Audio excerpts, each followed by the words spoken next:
Welcome, warriors. Chronic illness can feel like a long season of weathering storms. Yet, even in storm seasons, light returns. This session is a practical map for reclaiming pockets of joy, even on the days when energy is low.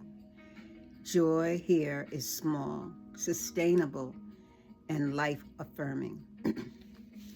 Reclaiming joy. Even in illness, joy can be found in the tiniest moments: a soft breath, a kind word, and a little light.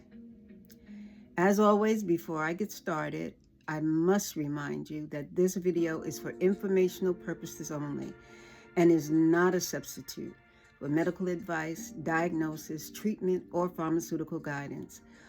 Always consult your healthcare professional for any health concerns that you may have. So just to give you an idea, the quick roadmap is going to be: number one, we're redefining joy for chronic illness. Number two, gentle practices for daily joy. And number three, creating a joy toolbox, small, energy-friendly, and practices. Number four, building ritual and connection.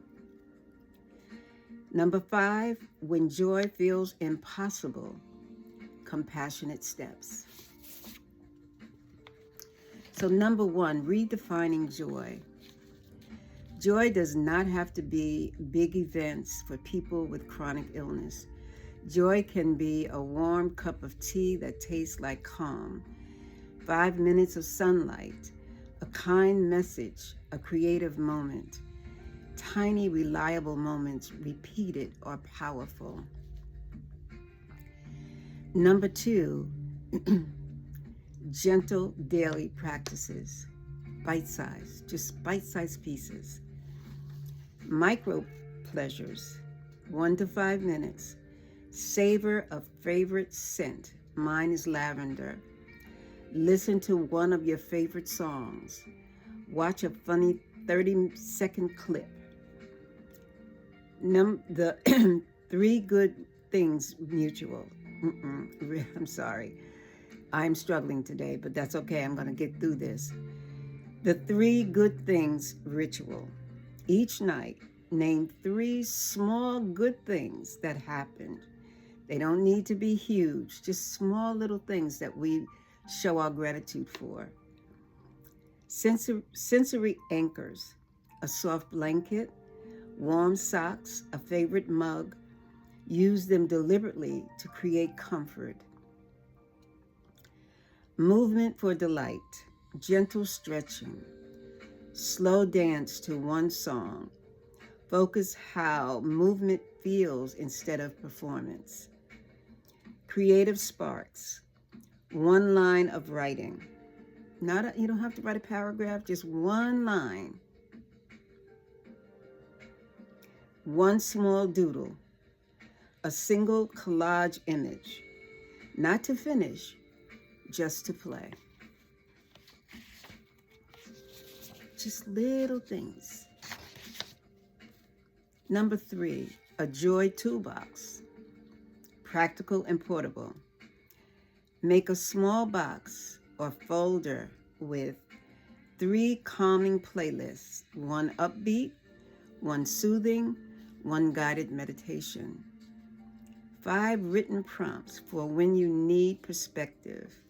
Example, today I felt proud when. What happened? 3 easy activities. Sip of warm lemon tea, warm water, doesn't have to be hot. 5-minute chair yoga. Favorite photo to look at. And many of you will know what that is for me. It's grandbabies. Contact list of 3 trusted people who get it. Your friends, your family, online buddy, whomever, but 3 people that truly get what you're going through. 1 small comfort item, a stone, a scarf, a fragrance. I'll give you an example. I keep these in visual. This is my rock, and it says perfectly flawed, because I am perfectly flawed. You know, oftentimes when we think we all that in a bag of chips, there's some flaws going in there, and I want to remind myself I'm perfectly flawed. And the other one is I am enough. I am enough. Jesus is all that I need. And the reason that I am enough is because I grew up never feeling like I was good enough. No matter what I accomplished, no matter what I'd set a goal, and whether when I reached it, you would think I'd shout to the moon. It was very short-lived because that tape was still playing. You're not enough. You're nothing and you'll never be anything. So I remind myself that I am enough. And I'll tell you that my sister, Althea, had a group of women over and collected all these rocks, and she gave them to us for us to write on, to hold to. And believe it or not, sis, I still have it.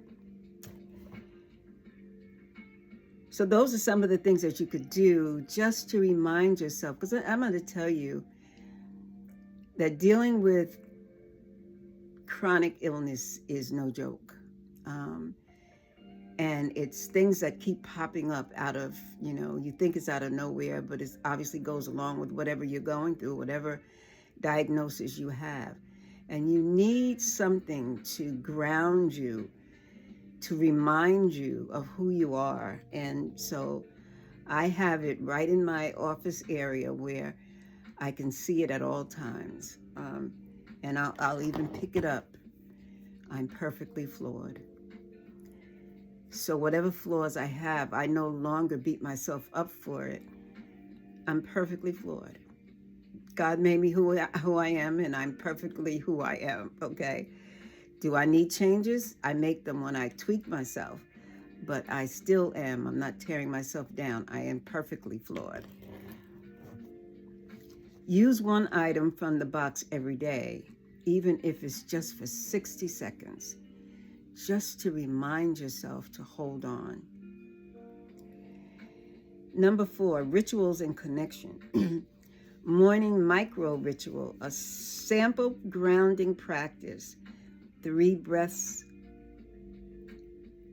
and read one sentence of an inspiring book. I'm not asking you to read the whole book. Read one sentence of an inspiring book. That's your inspiration for that particular moment. Weekly mini date. Schedule a 20-minute call or watch a short show with someone who lifts you. It's very, very important to have someone in your corner who really lifts you. When you hang up the phone or you finish a conversation, you truly feel lifted as opposed to corrected or judged. You feel like the conversation lifted you. Create a ritual. Once a week, create something tiny, a collage, a short list of hopes, a voice video of a memory you cherish so that you don't forget it. When you're going through all the stuff that you have to go through, trying to maneuver pain, trying to maneuver what doctor says, trying to maneuver blood reports, test reports, and life itself, you need to remind yourself just once a week, something tiny. I happen to love to doodle, and I even got a coloring book to start just to, I don't have to do the whole thing at one moment. It was my book until my great-granddaughter thought it was hers, and so now I don't have it, she does. Connection. Share the good and the hard. That has been tough for me. Share the good and the hard. Invite trusted people into small rituals rather than heavy burden. Example, text. I am having a low energy day, but would love a funny voice note. 30 seconds if you can. You have to have people in your corner that would be willing to do that. No questions asked. Just send me something funny, something to make me laugh.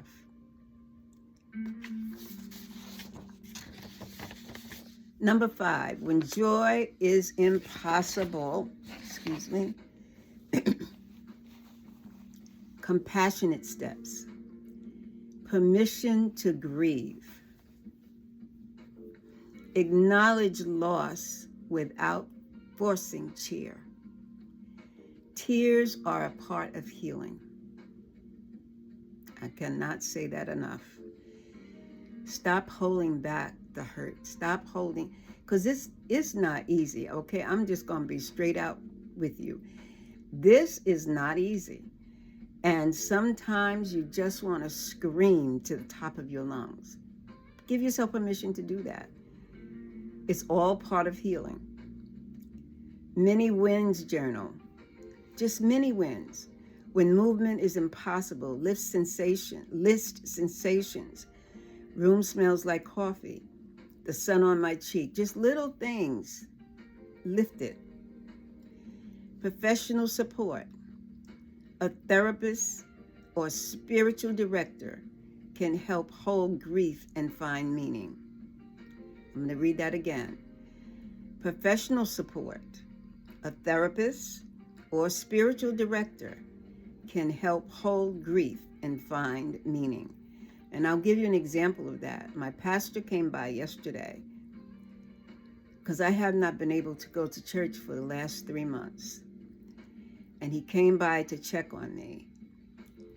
And he asked the question straight out, are you giving up hope? I could not lie because I go through these things because there's so much going on. It's not just one thing that I'm dealing with. That yes, Pastor, I had felt like giving up hope. But when I had these little lives around me that give me so much joy, they give me fight as well as the joy. So as hard as it may seem, as hard as it is, not as it may seem, as hard as it is, I still have to fight. I still have to show up here every single week, irregardless to how I feel. This is a mission, and if I help one person, I would love to be able to help everybody who has suffered with autoimmune diseases or who has a family member who suffers with autoimmune diseases. But if I could help one person to go through a gentler, it's going to be tough, but if I could just help one person, then I would believe that God would be satisfied with my efforts. So in closing, I just want to say, give some encouragement. Joy does not erase the suffering, but it adds color and oxygen to your life. I'm going to tell you one of the things that I do. And I know sometimes I'm up to 1 o'clock in the morning and I'm looking at videos of my grandbabies and my great-grandbabies.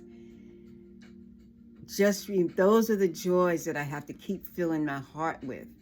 I can't even begin to tell you how many videos I have, but that brings me joy. That gives me a fight. Even when I can't see them, I can just remember. I get so much energy from watching them grow. I look at I have a 17-year-old I have a 24-year-old grandson, and a 17-year-old granddaughter. And it's like, when did all this happen? A 13-year-old granddaughter and a 11, almost 12-year-old grandson. And then I got those great-grandbabies. Girl, let me tell you, I can go on all day, but I'm going to stop, okay? So joy does not erase the suffering, but it adds color and oxygen to your life. Celebrate the micro moments. Keep your joy toolbox within reach. You deserve these small lights every day. I am holding space for you and cheering for you each and every day for each tiny delight that you reclaim. You have to hold on to the beauty in the ashes. And there, you're going to have to sometimes dig through the ashes to find the beauty, but it's there, I promise you. So I'm wishing you God's blessing on each and every one of you. I cannot begin to tell you how much your being here blesses my heart. And remember, I will keep telling you to remember that though your wings may be bruised, you can still fly. I promise. God bless you. See you next week.